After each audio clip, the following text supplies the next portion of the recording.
안녕하세요. 대방열림고시학원에서 공중보건학 담당하고 있는 이승훈입니다. 지난 2월 26일 날 서울지방직 공개 시험이 있었고요. 문제와 해답이 공개가 됐고 받으신 문제를 가지고 문제풀이를 해보는 시간을 좀 갖도록 하겠습니다.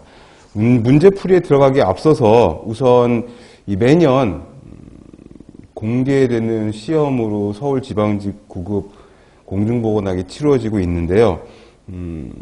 우선 시험 난이도는 제가 인터넷에 올린 총평을 보셔서 아시겠지만 그렇게 난이도가 높은 시험은 아니었습니다. 그리고 애매한 문제가 있었던 시험도 아니었고, 그런데 제가 문제를 분석을 하다 보니 재미있는 공통점이 좀 있어서 그거를 좀 말씀을 드리고, 사실 이런 종류의 팁은 제가 수업 중에 별로 권장하지 않는 팁이긴 하거든요. 왜 그러냐면은 본인이 노리고 있는 직렬이나 그 지역에 있는 시험의 어떤 출제 경향성 같은 것들을 좀 많이 파악하고 싶어 하시는 분들이 계세요. 그래서 제 교재나 문제집 같은 것들을 보시면서 거기 이제 출처와 시간, 월까지 다 상세하게 나와 있으니까, 예를 들어서 이제 연구사, 보건연구사는 어떤 경향으로 출제가 되는지 공통점이 좀 있느냐, 내지는 전남보건직의 출제 경향성은 2월 26일 날 똑같이 세종시에서 경채가 있었는데, 저는 세종에 내려가서 시험을 보고 왔는데 그 시험 전에도 그런 것들을 물어보시는 수험생들이 굉장히 많이 있었어요. 그런데 아시다시피 한 과목당 20문제밖에 되지 않는 공무원 시험의 특성상 사실 이 시험은, 요 직렬은, 이 지역에서 보는 시험은 이러이러한 출제 경향성이 있다라고 얘기를 했다가 거기를 벗어나게 되면 굉장히 난감해지는 그런 상황이기 때문에 별로 추천하지 않는 그런 팁이거든요. 그런데 이런 얘기를 제가 하게 될 줄은 몰랐는데, 지난주에 있었던 시험을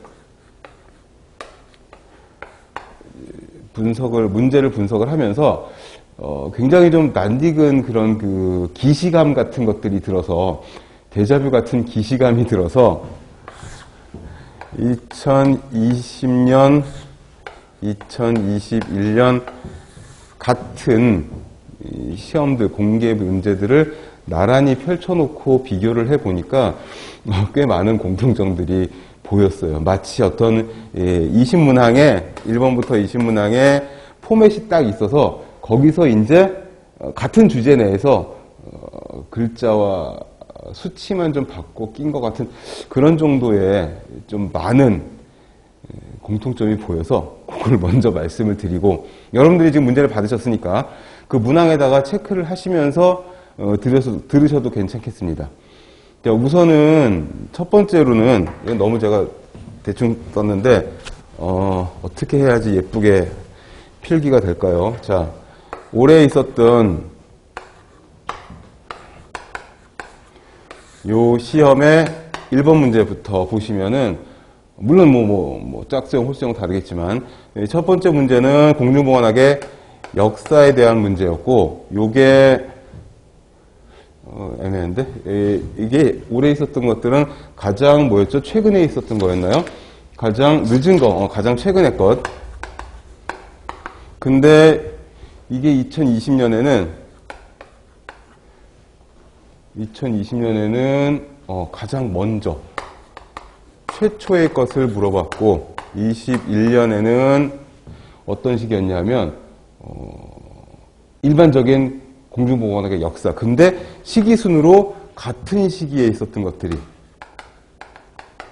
물론 이거는 그렇게 큰 공통점이라고 볼 수 없을 수도 있습니다. 왜 그러냐면 거의 모든 공중보건학 문제들은 첫 번째, 두 번째 문제는 거의 역사가 나오니까요. 근데 가장 최근의 것은, 가장 최초의 것은, 이거 보니까 너무 좀 비슷한 문제인 것 같아서. 그리고 두 번째로 어떤 것들이 있었냐면 PHC에 대한, 프라이머리 헬스케어 1차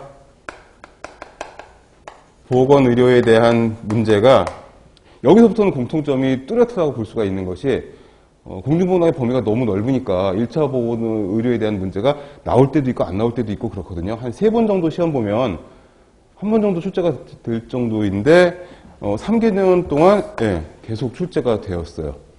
알마아타.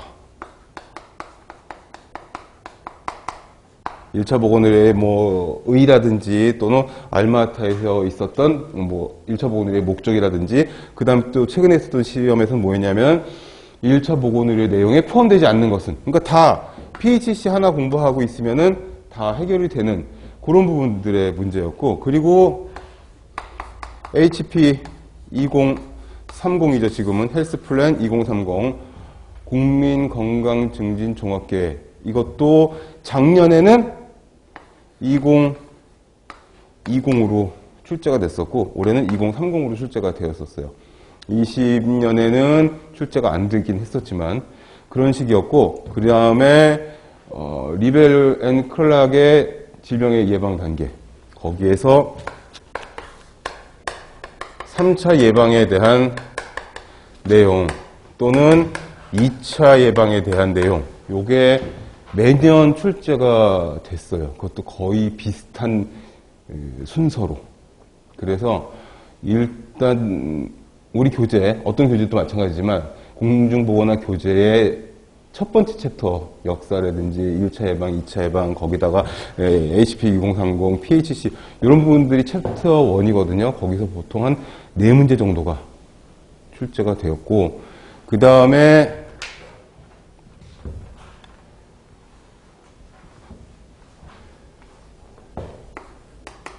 역학 감염병 파트에서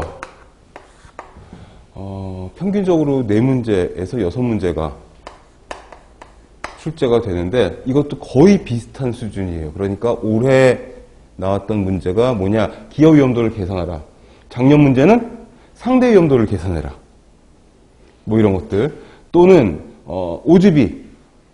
오지비의 의의라든지 또는 유병률을 보는 목적 뭐 이런 것들 그 다음에 감염병을 하나 찝어가지고 그 감염병에 대한 디테일한 문제 그리고 2021년에 환자 대조군 연구에 대해서 장단점 묻는 문제가 있었거든요. 근데 올해는 단면조사의 장단점을 묻는 문제. 그러니까 분석역학 하나만 꿰고 있으면은 매년 아주 똑같진 않지만 그 분석역학에서 돌아가면서 문제가 출제가 되고 있다라는 거죠. 이런 말씀을 듣고서는 혹시라도 이제 내년에 서울지방직을 준비하시는 분들은 이 포맷에 맞춰서 공부하시면 또 절대 안 되십니다. 3년 동안 이런 규칙성이 있었다고 해서 또 내년에 똑같이 나오리라는 보장은 없는 거니까요. 요것만 보고 공부했다가 다른 범위에서 나와버리면 이제 굉장히 난감해지는 상황이 됩니다. 그리고 환경위생에서도 굉장히 비슷해서 환경 쪽에서도 굉장히 쉬운 정도의 올해 BOD에 대한 문제가 나왔는데 작년에는 DO에 대한 문제가 나왔고 다 수질오염 지표에 대한 그런 단편적인 문제들이거든요. 그러니까 다른 지자체나 다른 그 직렬과는 좀 다르게 이 서울지방직 공개 문제가 3년 그 앞에 것까지 보고 싶었는데 그랬다가 정말 이제 더한 규칙성이 나오면 저마저도 이제 좀 넘어갈 것 같아서 3개년만 봤는데 굉장히 비슷한 그 다음에 보험, 사회보험 그러니까 건강보험 요 문제가 또 2년 연속 출제가 되었어요. 오늘 받으신 문제의 마지막 문제가 그건데 2개년이 뭐야 거의 3개년 동안 똑같았었다는 거죠. 그래서 이제 문제를 하나씩 보면서 이제 디테일한 말씀을 드릴 텐데 이렇게 공개 문제여서 수험생들이 응시생들이 전부 다 문제를 이렇게 나란히 3개년 걸 놓고서 비교해 볼 수가 있는데 이런 규칙성을 보였다는 것도 좀 대단한 것 같고 그리고 아무래도 난이도가 그렇게 어렵지는 않았는데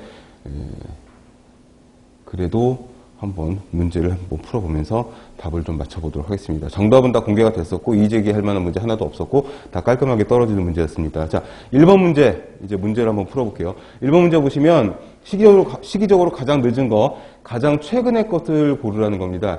1번에 있는 파스텔의 광견병 백신 개발이 1885년이었어요. 그리고 2번에 있는 존 스노우의 콜레라에 관한 역학조사 보고서는 1855년이었고요. 뭐 이것들은 뭐 단순 암기들이니까 보고서 답을 고르시면 되겠고요. 코흐의 결핵균 발견은 1882년 이었고, 그 다음에 비스마르크의 근로자 질병보호법은 1883년이니까 얘가 가장 최근에 있었던 이벤트가 되겠죠. 그 다음에 2번은 알마타, Declaration of Almata라고 되어 있는데 문제 자체는 되게 쉽습니다. 가장 옳지 않은 것을 고르는 건데 이 PHC 1차 보건의료는 가장 기본적이고 가장 근본적이고, 그렇기 때문에 4번에 있는 전문의를 중심으로 수준 높은 의료 서비스 물론 좋지만 여기서 가장 옳지 않다라고 하면은 1, 2, 3, 4번 중에서 요게 가장 전문적이고 그 다음에 수준 높은 의료 서비스 이런 것들은 사실 PHC의 기본은 아니다. 통상적인 질환과 기본적인 상해 이런 것들이 문제가 되는 거다. 그 다음에 3번, 자, 5차 국민건강증진 종합계획이 이제 처음 나왔어요. 이게 4차 국민건강증진 종합계획, HP 2020 문제가 계속 출제가 됐었다가, 작년부터 2030 시즌으로 이제 개편이 됐는데, 그런데 이제 실제로는 이제 지금 처음 문제가 나오다시피 한 것이죠. 그래가지고, 거기, 문제의 정답은 뭐 이것도 역시 어려운 부분은 아닙니다. 왜 그러냐면 거기 있는 전문가와 공무원 주도의 건강 책무성 제고 이런 말은 2030을 몰라도 처음 들어도 보기 4개를 비교해 보시면은 티가 나는 거죠. 내가 답 같아요 이러면서 막 보기 2번이 막 손을 흔들고 이렇게 막 흔들흔들하고 막 이래야 됩니다. 종이 안에서.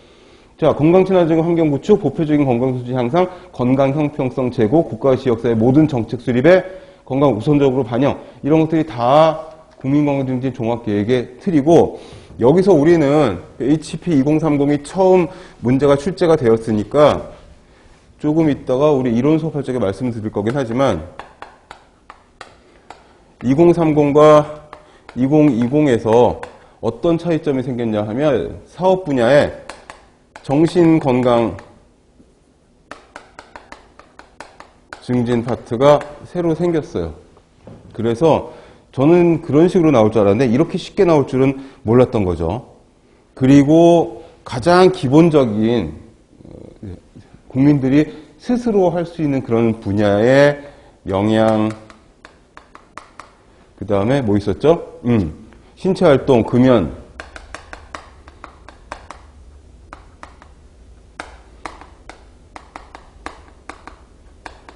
요 4가지 항목이 있어가지고 요게 매년 시험에 나왔던 부분들이거든요. 여러 번 나왔었어요. 그랬는데 2030으로 바뀌면서 뭐가 들어갔냐면 여기에 구강건강이 추가가 되었어요. 이것도 거의 한 20년 만에 추가가 된 거기 때문에 나오면 이런 게 나오거나 이런 게 나올 거다라고 생각을 했는데 2030 냄새만 살짝 피우고 되게 쉬운 문제가 나와서 조금 좀 실망스러운 면이 없잖아 있었던 그런 문제. 그래서 쉽지만 일단 2030이 이제 나올 거라는 걸 이제 계속 암시하는 그런 문제로 볼 수가 있겠죠. 그 다음에 4번 문제가 20년, 21년, 22년 올해까지 계속 똑같이 역학 연구 방법 중에서 분석 역학 방법인 그쵸? 관찰적 방법이 있고 실험적 방법이 있는데 이 관찰적 방법 중에 1단계가 기술역학이고 2단계가 분석역학인데 그 2단계에서 단면조사, 환자 대조군 조사, 코호트 연구가 있는데 여기에서 매년 한 문제씩 나오는 거예요, 지금. 요 2단계 역학인 분석역학에서. 그래서 지금 여기 문제를 보시면 단면조사 연구의 장점에 대한 설명으로 가장 옳은 것은 가장이라는 말이 들어가면 이제 우선순위를 좀 따져가지고 우리가 좀 더 정답에 가까운 걸 고를 필요가 있다. 또는 보기 중에 하나 정도는 애매한 보기가 있을 수도 있겠다라고 생각을 해야 됩니다. 희귀한 질병의 연구에 적합하다는 환자 대조군 연구죠. 또 연구 시행이 쉽고 비용이 적게 된다는 단면 조사의 장점 중에 하나입니다.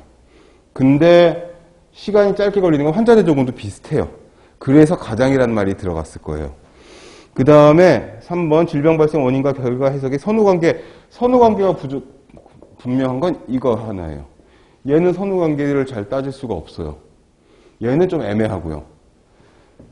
그 다음에 4번 수가 적어도 적용할 수 있는 거 환자 대조군이에요. 잠복기가 길어도 상관없어. 희귀한 질병도 괜찮아. 근데 얘는 희귀한 질병이나 잠복기가 긴 질병은 좀 쉽지가 않아. 시간과 비용이 제일 많이 들어. 이렇게 보실 수가 있습니다. 그 다음에 5번 기여 위험도에 대한 설명으로 가장 옳지 않은 것은 기여 위험도는 귀속 위험도라고도 하죠. 여기 보시면 5번 문제 역시 20년, 21년에 아주 비슷한 문제가 나왔었어요. 그래서 그때 문제를 찾아보시면 굉장히 쌍둥이 문제 같은 말만 좀 바꾼 문제 이렇게 되는데 가장 옳지 않은 것은 코호트 연구와 환자 대조군 연구에서 측정 가능하다는 말이 안 되고 여기서는 OGB만 구할 수 있고 여기서는 귀속 위험도, 비교 위험도를 다 구할 수 있어요. OGB는 여기서 구할 수도 있지만 일반적으로 안 구하고 여기서는 이 위험도를 구할 수가 없어요. 그래서 1번 보기가 확실하게 확 틀려버린 문제고 기여 위험도는 다른 말로 귀속 위험도라고도 하고 3번, 4번은 교재에 있는 내용 그대로 문장을 옮겨다 놓은 것 같은 기여 위험도에 대한 설명입니다. 6번 역시 계산 문제인데 여기서 보시면은 민감도를 계산하는 문제였는데 이런 계산 문제가 매년 있었어요. 서울시 문제에. 그래서 표가 나왔다 하면 무조건 A, B, C, D 그려놓고 시작을 하는 거죠. 그런데 최근에 있는 시험에서는 주의하실 점이 뭐냐면은 여기가 양성, 여기가 음성, 여기가 노출, 여기가 비노출 뭐 이런 식으로 되어 있다면 노출과 비노출을 위아래를 바꿔버리는 트릭이랄까 아무튼 살짝 바꿔가지고 오답을 만드는 그런 문제들이 최근에 있었거든요.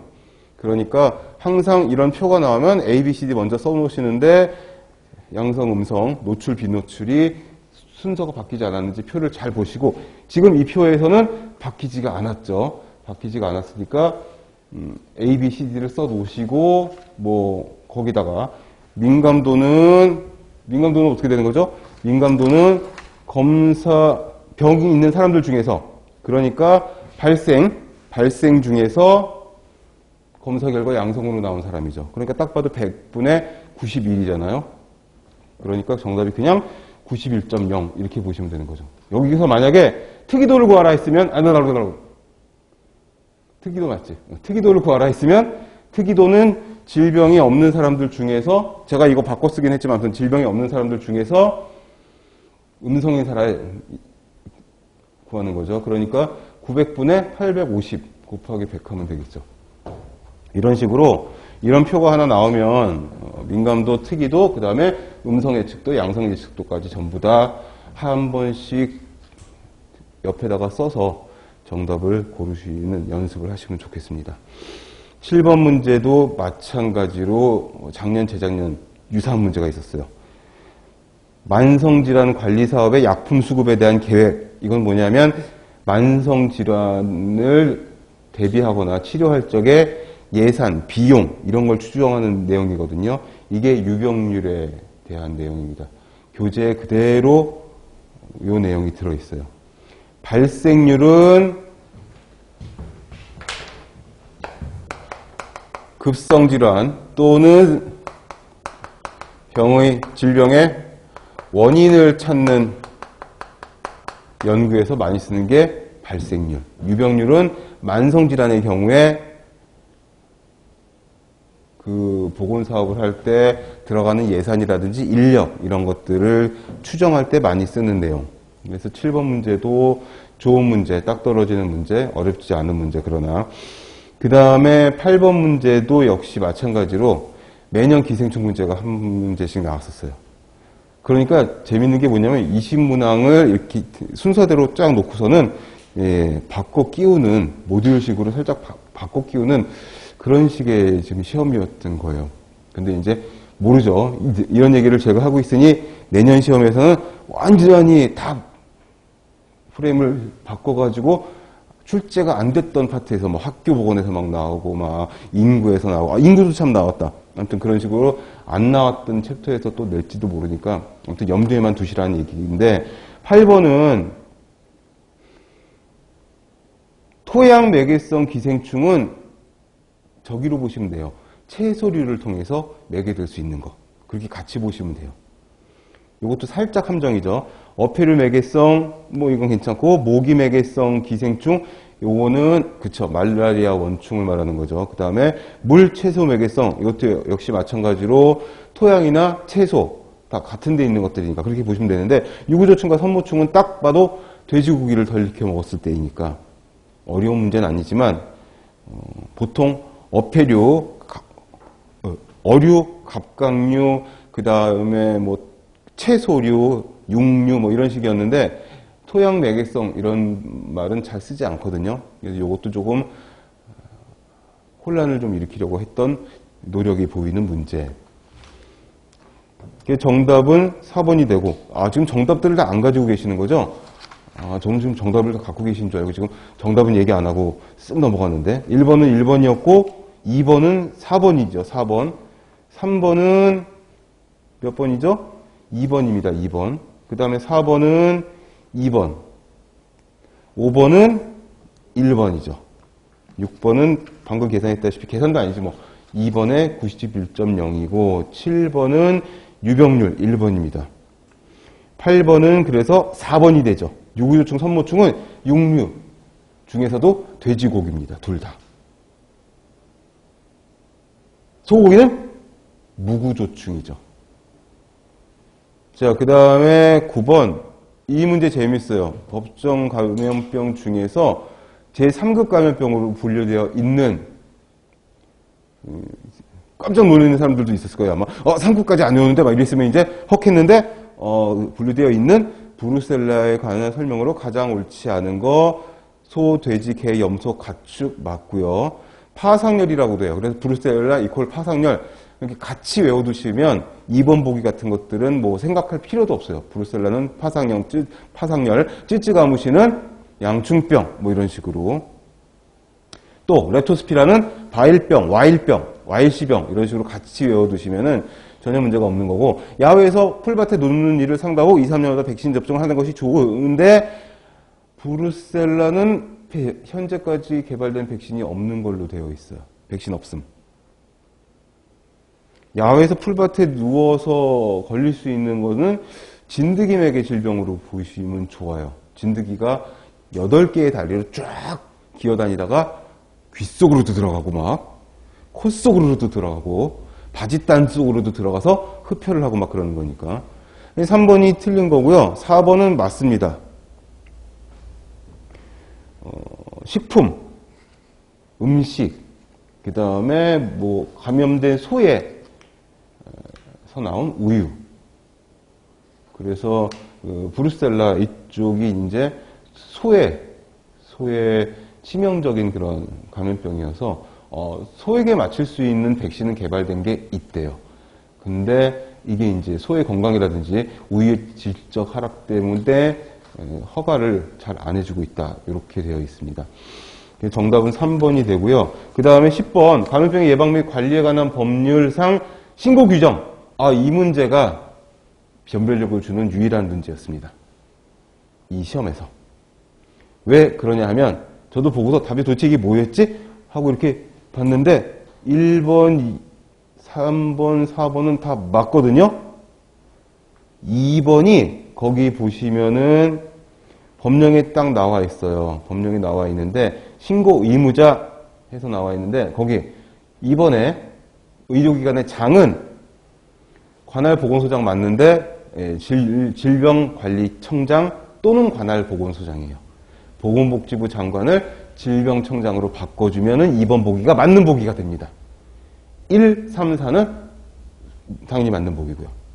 그러니까 이런 식으로 단어 하나 바꿔가지고 변별력을 주는 문제를 주기도 합니다. 근데 이제 코비드19 시절이니까 신고 규정 이런 것들이 뭐 중요할 거라는 생각은 우리가 하고 있죠. 그 다음에 11번 문제도 제가 수업 중에 늘 강조하는 건데, 스모그 사건 중에서 황이 들어가 있지 않은 거, 이런 거를 뽑아내라는 문제가 과거에 하나 있었고, 최근에도 하나 있었거든요.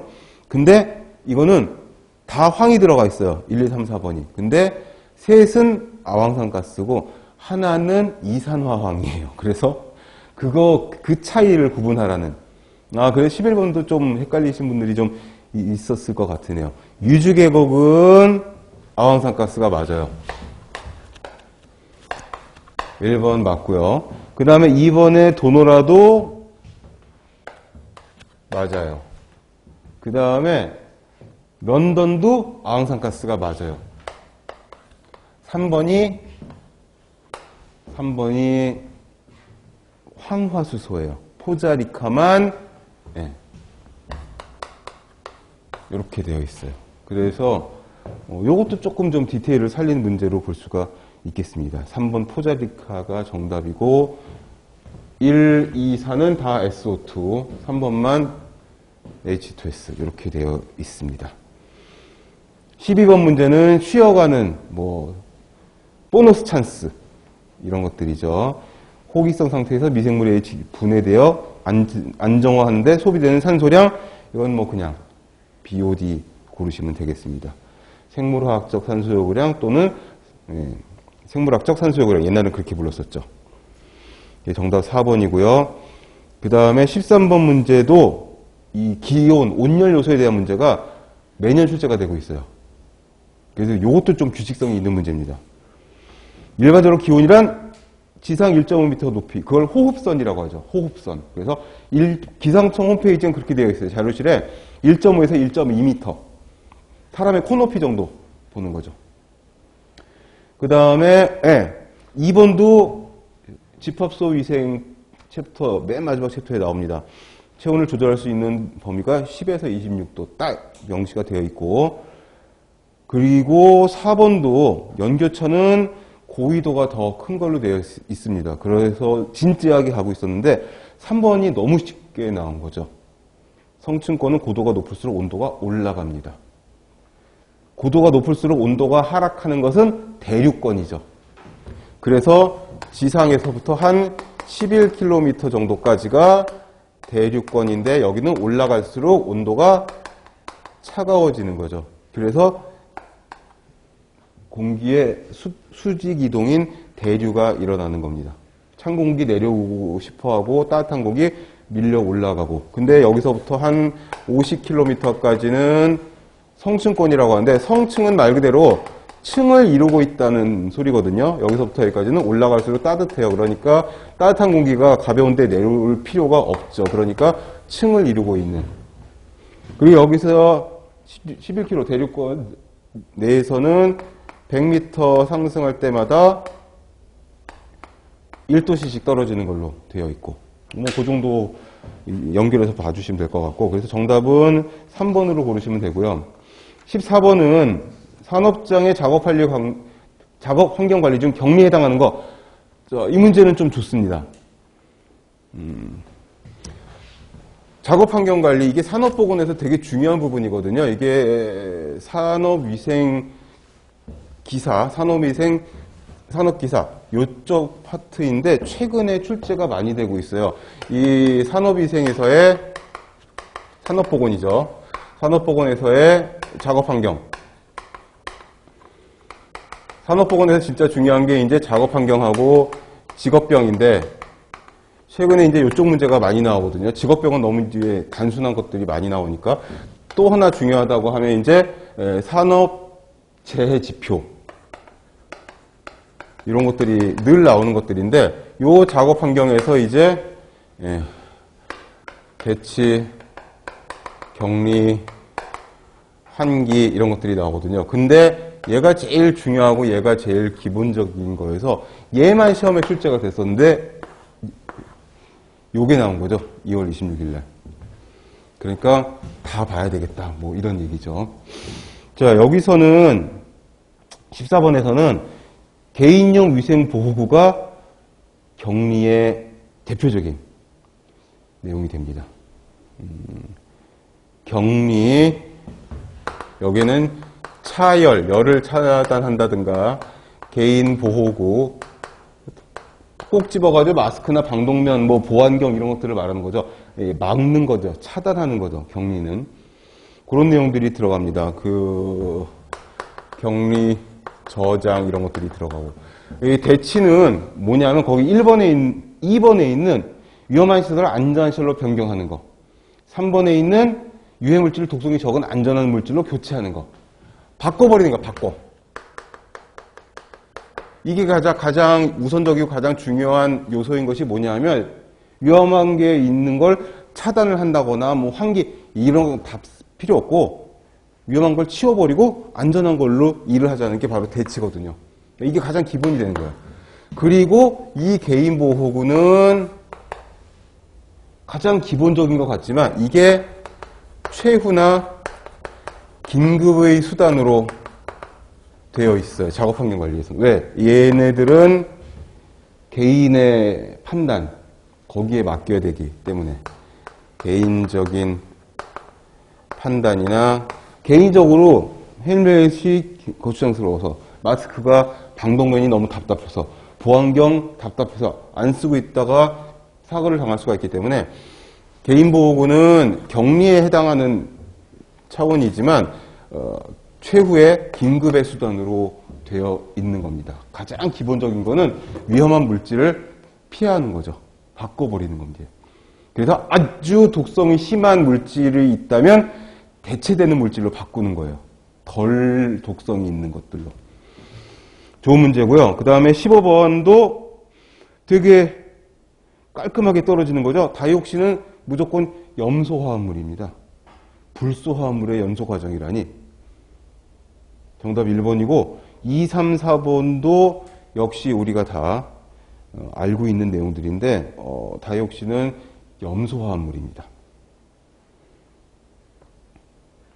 그래서 TCDD, PCDD 할 때 C가 다 클로리네이티드잖아요. 다이옥신 중에 가장 독성이 강하다고 하는 최악의 다이옥신이 2, 3, 7, 8 TCDD인데 TCDD, PCDD 아무튼 다이옥신들의 이성질체가 수십 가지가 있는데 이 C자는 전부 다 클로로 여기에서 클로리네이티드 여기서 나온 거거든요. 이거 다 염소잖아요. 염소. 그 염소화합물이다 이거죠. 다이옥신은 무조건 다. 그 다음에 16번 이것도 똑같은 문제가 20년에 있었어요. 똑같다기보다 조금 다른 문제가. 그땐 정답이 여기선 정답은 3번의 순재생산율인데 총재생산율 이런 것들로 출제가 됐었습니다. 정답은 순재생산율이고 여기서 사망률까지 고려하지 않고 한 여성의 여아를 낳는 거 그거는 총재생산율이 돼요. 그러니까 총재생산율에서 여성의 사망률을 고려하면 순재생산율이 되는 거다. 그리고 순재생산율을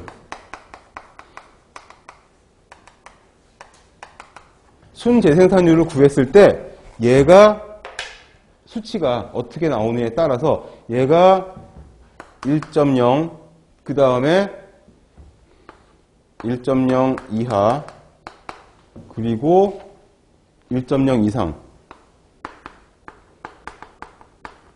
요거에 따라서 인구의 증가함을 판단할 수가 있다라고 되어 있어요. 1이면은 인구의 증가와 감소가 없음. 그냥 제자리. 1보다 작으면 당연한 얘기지만 여아를 한 명 이하로 나눈다는 뜻이잖아요. 그러면 인구의 감소, 요건 인구의 증가. 감소, 증가, 간단한 내용이지만 이거 거기다가 번호 붙여가지고 출제가 두어 번 됐었어요. 이거를 문자형으로 바꿔가지고 이렇게 부호나 이렇게 숫자로 쓰지 않고 문장으로 해서 1.0 이하이면은 인구식 증가가 되지 않는다, 인구 감소가 되지 않는다, 뭐 이런 식으로 문장으로 쓰면은 일순간 헷갈리거나 시험 시간에 시간을 많이 잡아볼 수도 있는 그런 내용이 됩니다. 그래서 잘 체크를 해두시고요. 그 다음에 17번도 매년 나오는 보건교육 파트에서의 집단 보건교육의 문제여서 역시 예상을 넘어서지 않는 빈출 파트, 심포지엄 아니면 패널 토의. 여기서는 뭘까요? 키워드는 발표를 한 후 청중이 공개 토론. 그러면은 심포지엄입니다. 심포지엄. 패널들끼리 토의, 패널들끼리 토론, 단상에서 토론 이러면은 패널 토의예요. 단상 토의. 근데 전문가가 각각의 전문가죠. 신경과, 건강증진, 정신과 각각 발표를 하고 프리젠테이션을 한 다음에 청중이 물어보고 대답하고 그거거든요. 그게 지금 공개 토론이거든요. 이건 심포지엄이에요. 그래서 키워드를 잘 고르시고 토론자가 들어가서 잘못하면 집단 토론이나 패널 토의 이런 걸 고르실 수도 있습니다. 정답은 심포지엄. 18번. 자, 이게 아까 말씀드린 매년 출제가 되는 리베 앤 클락의 질병의 예방 수준에 대한 문제인데 매년 주제를 조금씩 바꿔요. 자, 18번은 정신보건 예방관리 사업에 대한 내용이어서 이건 사실 리베 앤 클락의 1차, 2차, 3차 예방은 아니에요. 지역사회 정신보건에 들어가는 문제예요. 그런데 왜 리베 앤 클락을 제가 언급했냐면 내용은 거의 같아요. 1차 예방은 건강증진 내지는 예방. 그 다음에 2차가 뭐였지? 조기진단, 조기치료. 3차가 재활 또는 뭐 이거였죠. 악화방지. 이거는 지역사회 정신건강 파트에 들어가 있는 간호 파트 쪽에 좀 가까운 내용이거든요.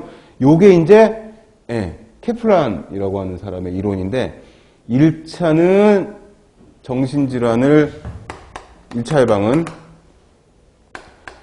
발병의 저지 2차 예방은 조속한 발견, 신속한 치료. 똑같죠. 조기 발견, 조기 치료.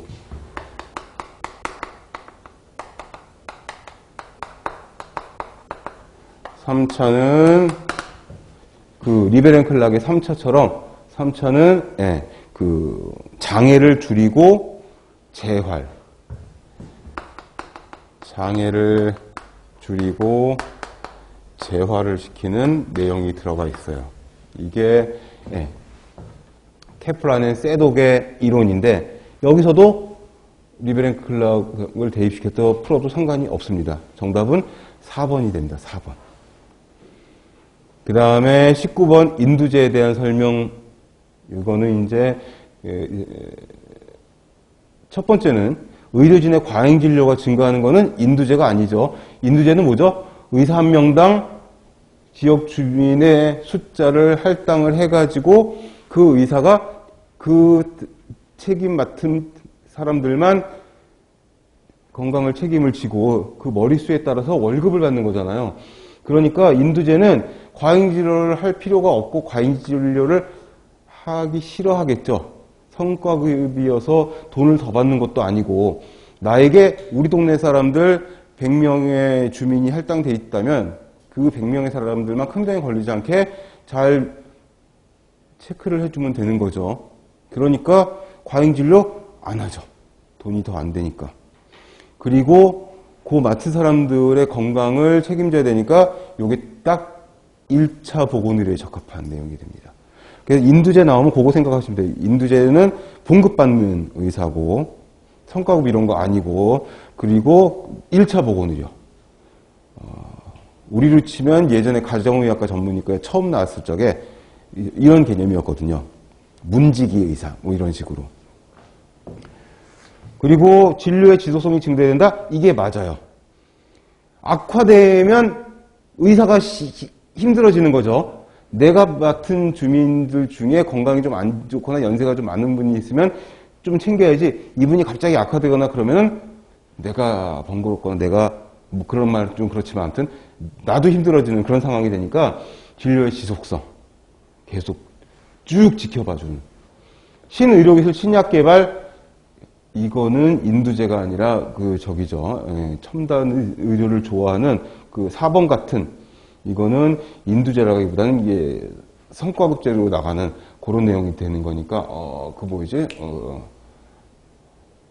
갑자기 생각이 안 나지? 영문만 생각나고 우리말로 생각이 안 나는데. 아무튼 3번하고 4번 같은 경우에는 인두제랑은 정반대되는 내용이 됩니다. 그래서 정답이 2번이 되겠고요. 20번 요양급여 비용의 산정에서, 자, 이렇게 꺾인 괄호가 나오는 거는 법령이거든요.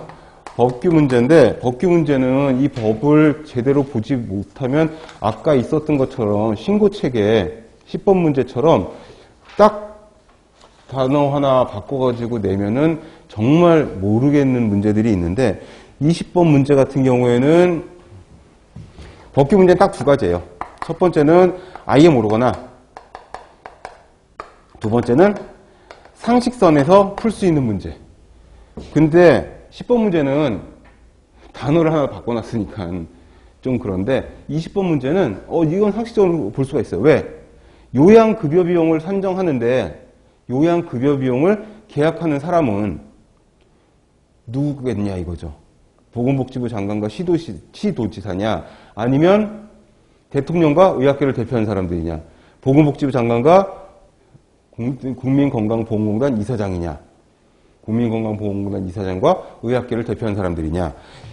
우리나라의 건강보험 체계는 보험자랑 그 다음에 국민이랑 공단이랑 이렇게 되어 있잖아요. 지금 공단이 보험자지, 참 미쳤나봐.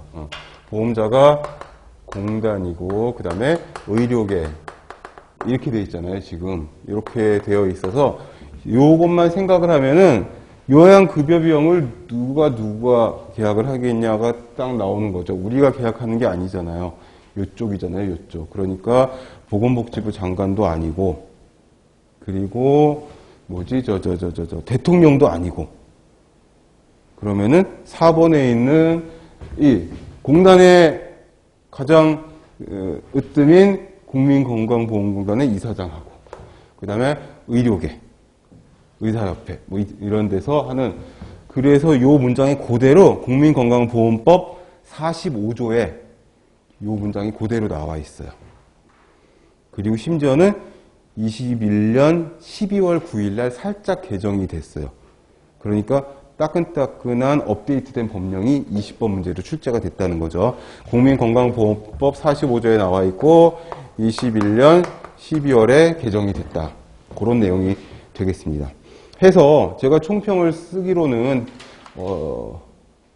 우리 학원 수강생들, 우리 학원 교재로 공부하신 분들은 다 맞거나 하나 정도 틀리지 않을까라고 예상을 했었는데, 지금 문제들을 보시니까 그 정도는 맞추실 수 있을 것 같은, 그쵸? 수치를 단순 암기화 시켜가지고 다 외우는 이런 것들이 아니라 어떻게 미루어 짐작해서 유추해서 풀 수 있는 것들도 있고, 법령 문제가 하나가 좀 그렇긴 했지만 나머지 것들은 그래도 다 우리가 답을 쉽게 낼 수 있는 그런 깔끔한 문제이지 않나 싶고, 그 다음에 서두 부분에 제가 말씀드린 이 시험의 경향성은 제가 찾아보니 이런 규칙성이 있었다라는 거지, 높아심에 말씀드리지만 앞으로 서울지방직을 준비하실 적에 여기에 맞춰가지고 공부가 하시면 낭패를 보실 수도 있다는 말씀을 꼭 드리고, 그러나 이런 경향성이 있어서 분석을 좀 해봤다,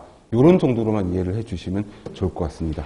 네, 2022년 2월 26일 날 있었던 서울시 지방직 공중보건학 해설 강의 마치겠습니다.